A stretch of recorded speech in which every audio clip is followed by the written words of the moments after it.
السلام عليكم ورحمة الله وبركاته. ازيكم عاملين ايه؟ معاكم عمرو فايز. اول حاجة شكرا جدا لكل الناس اللي انضمت للقناة، وزي ما اتفقنا كده خلاص انا كل يوم هننزل فيديو باذن الله او هنعمل بث مباشر. تعالوا بينا اول حاجة اوريكم التورته اللي اتعملت امبارح. دي كانت تورته الخطوبة اللي انا اتفقت معاكم عليها. طبعا ما صورتش التفاصيل بتاعتها لان للاسف انا ما بيجيليش مشاهدات على التورت، فمش هتعب نفسي وكمان اصور وكمان ما تتشافش. فقلت لا، لما الاقي الحمد لله ان الناس بتطلب اكتر حاجه يعني ممكن التورت، هقدر ان انا اعملها لكم. يا رب التورته تكون عجبكم الشكل بتاعها والذوق. طبعا كده الشكل النهائي بتاعها. هي كانت 6 طبقات، ارتفاع عالي يعني.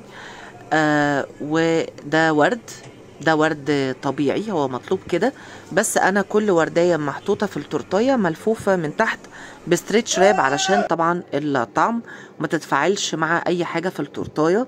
وادي العريس والعروسة. يا رب التورتايه تكون عجبتكم والف الف مبروك. تعالوا بقى ننسى كل اللي فات ده ونبدأ من اول وجديد كده. هنعمل الغدا المصري الاصيل. هنعمل مع بعض رز وملوخية وفراخ وبتنجان مخلل. يعني عارفين انتوا مفيش اسهل من كده. هنبتدي كده. اول حاجة انا طبعا معايا الفرخة. هنعمل بقى البوكيه الجرنيه زي ما بيتقال كده او الحاجات اللي بتتحط في الشوربة. بصل وطماطم، بصل وطماطم وفلفل وجزر. الجزر بيخلي لون الشوربة حلو قوي. وادي كده بقى الفراخ بعد ما شطفتها كويس جدا ونقعتها ونضفتها. ولعت على الحله اللي انا هسلق فيها الفراخ وجبت بتنجان. بصوا انا البتنجان الاول كنت بعمله كده وبقليه وبعمله بتنجان مخلل عادي خالص، بس المشكله كان بيتبقى في التلاجة. انما الحركه دي انا بنت عمي اللي كانت عاملاها، عجبتني جدا وجربتها وبرده عجبتهم في البيت. بعد ما قطعت بقى طبعا انا دي هحط ورق اللورا وفلفل اسود وقرفه وبس. هسيبها بقى تبتدي ان هي ايه تغلي كده الفراخ على جنب. هنرجع بقى دي الدقه اللي هو الثوم والفلفل بتاعه البتنجان المخلل. عندي طماطم وما رضيتش احط فيها طماطم او ان انا اخلل طماطم عشان مش عايز برضو الحاجه اللي بتحط في التلاجة فيها طماطم مش قد كده. دي الحاجات الدست والحاجات اللي بستخدمها للتورت لان كذا حد طلبني يعني سالني على الاشكال بتاعتها، فهادي هي الاشكال. ودي بقى فوط المطبخ يعني حد نظيف. ادي بقى طبعا المفرمه دي على فكره هي قديمه جدا بس سهله جدا يعني انا بحبها. فرمت الفلفل وفرمت الثوم. جربوا البتنجان المخلل بالطريقه دي هتعجبكم جدا. على الاقل هتاكلوها بالمعلقه، يعني على قد المعلقه كده هتاكلوا رز وملوخيه وتاخدوا معلقه تحطوها ببقكم على طول. حطيت ملح وكمون وهعصر عليها ليمونه وبس كده. هجيب بقى ايه حبه زيت. حبه زيت يا حاجه عشان عمرو يتغدى. بصوا انا كده بملح الفراخ. طبعا انا بحب اشغل العيون كده كلها ورا بعض. اللي انا بصور لكم بيه ده الستاند اللي انا جبته من اللهم صل على سيدنا محمد من المترو ب25 جنيه. حلو جدا جدا جدا. هبتدي انزل بالبتنجان. صدقوني انا بقى لو انا كنت فاضي كنت عارفين الفتحه اللي انا فتحتها دي كنت حطيت فيها حته الثوم والفلفل كده زي ما تقريبا نزلتها لكم فيديو قبل كده. طبعا انا كنت مستعجل ومش قادر فقلت ايه حطيت من فوق كده وخلاص. صدقوني كان طعمها حلو وبجد الميزه الوحيده اللي هتفرق فيها انها بتتاكل بالمعلقه. مش هتلاقوا حد خد نسيره كده من البتنجان او قطم منها قطمه واتشالت في التلاجة. فاهمين؟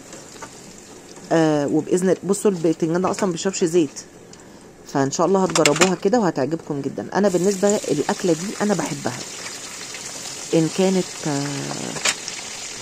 ملوخيه او فراخ. انا بحب الفراخ قوي الصراحه. ادي كده بقى البتنجان.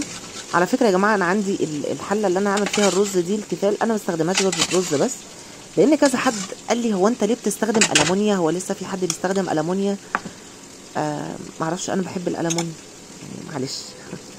ربنا يزيدكم انتوا وتجيبوا كل الانواع السيراميك والجرانيت والحاجات دي، بس انا بحب الحلل دي. يعني انا بحب اشوف الاكل وهو جوه الحله، بحب اشوف لونه. الشوربه احب اشوف لونها. فاهمين اقصد ايه؟ ادي كده الشعريه وادي الرز. على فكره المنظمات دي حلوه جدا. انا كنت جايبها من درب سعاده، كانت الواحده ب7.5. وهي موجوده اونلاين اصلا على النت، كانت ب1 و20 والله. بقى لها فتره معايا حلوه جدا. واللي في الزيت ده على فكره يا جماعه بتاع القليه ده الفلفل اللي هو الحب بتاع الفلفل. قلت بقى اعمل لي كوبايه شاي، نزلت بمعلقه سمنه بلدي وبمعلقه زيت ونزلت بكميه شعريه. انا بستخدم الشعريه اكتر من الرز عشان طعمها بيبقى حلو جدا. وبعد ما ابتدي كده الشعريه تاخد اللون، ببتدي انزل بمكعب مرق الدجاج، وابتدي افشفشها كده في الاول علشان خاطر لما نيجي نغرف ما نلاقيهاش طلعت في بق حد، وهتلاقي بقى الناس بتبص لبعض كده على الاكل.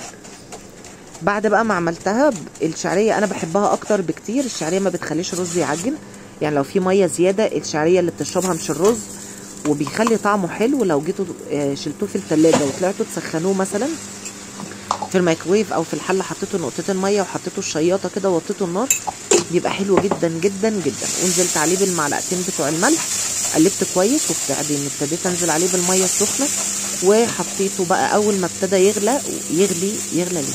يغلي ويتشرب، ابتديت ان انا اوطي واحطه مكان الحله الالمونيا اللي انتم ما بتحبوها. والله دي فل وقشطه، بس انا ما اعرفش. هبتدي ان انا احط الشياطه واغطي عليها لمده 20 دقيقه، وبكده الرز يكون استوى معايا كويس جدا جدا جدا. وادي تاني حاجه كده خلصت. انا اول حاجه خلصتها البتنجان، تاني حاجه الرز. هبتدي اعمل الملوخيه. وانا بعمل الملوخيه طبعا انا جبت كيس بسمه. انا مش قد ان انا اقطف، في ناس بتقول اقرطف، ماشي، مش قد ان انا اقطف بامانه دلوقتي واعمل حاجات من دي. نزلت بقى بمعلقه سمنه، بس السمنه دي كانت فيها حته مرتة، يعني هي دي اللي مغمقه سيكه في الحله، بس هي مش بايظه، يعني فاهمين اقصد ايه.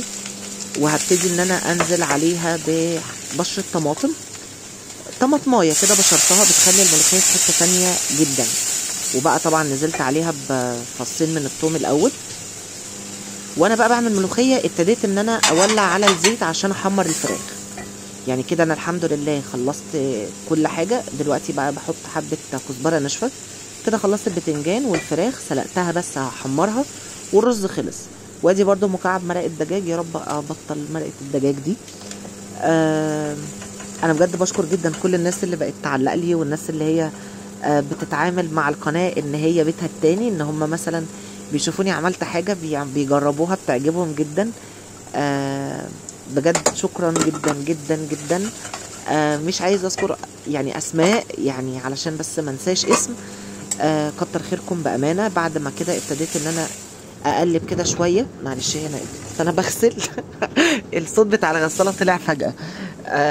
هبتدي بقى ان انا اصفي الشوربه. بصوا شكلها حلو جدا جدا جدا. انا بحط الاول كبشتين، وبعدين وهي الكبشتين كبشتين ما حطيتش تاني.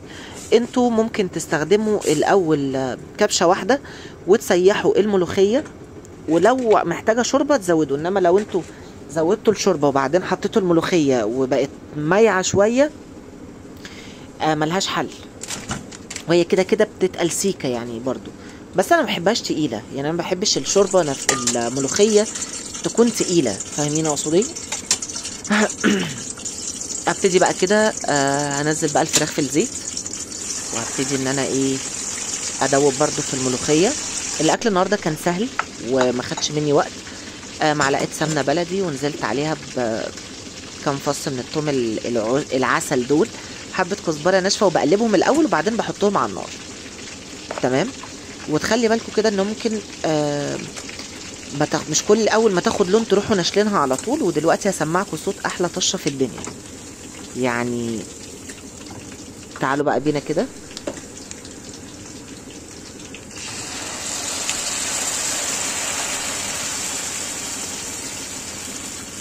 كنتش اقدر اتكلم والطشه دي بتتعمل. يعني هي الحمد لله كانت قلبالي ريحه الشقه. بص الفراخ لونها حلو قوي قوي قوي ازاي. وادي البتنجان بقينا بقى ناكل كده. ودي الكبده والقناصه انا حمرت بس ورك وصدر، وهنشيل الباقي، وبكره ان شاء الله احمر بقيه الورك والصدر التانيين. ما احنا اتنين بس في الشقه. ربنا يرحم امي ويرحم اخويا يا رب، ويرحم كل اموات المسلمين، ويجعل كل حاجه بقدمها في القناه صدقه جاريه ليا. حتى لو معلومه نفعت حد او حد شافها بعدين ولقاها حلوه. يا رب الفيديو يعجبكم. ولو الفيديو عجبكم ما تنسوش تعملوا لي لايك وشير وسبسكرايب للقناه. اشوفكم على خير والسلام عليكم.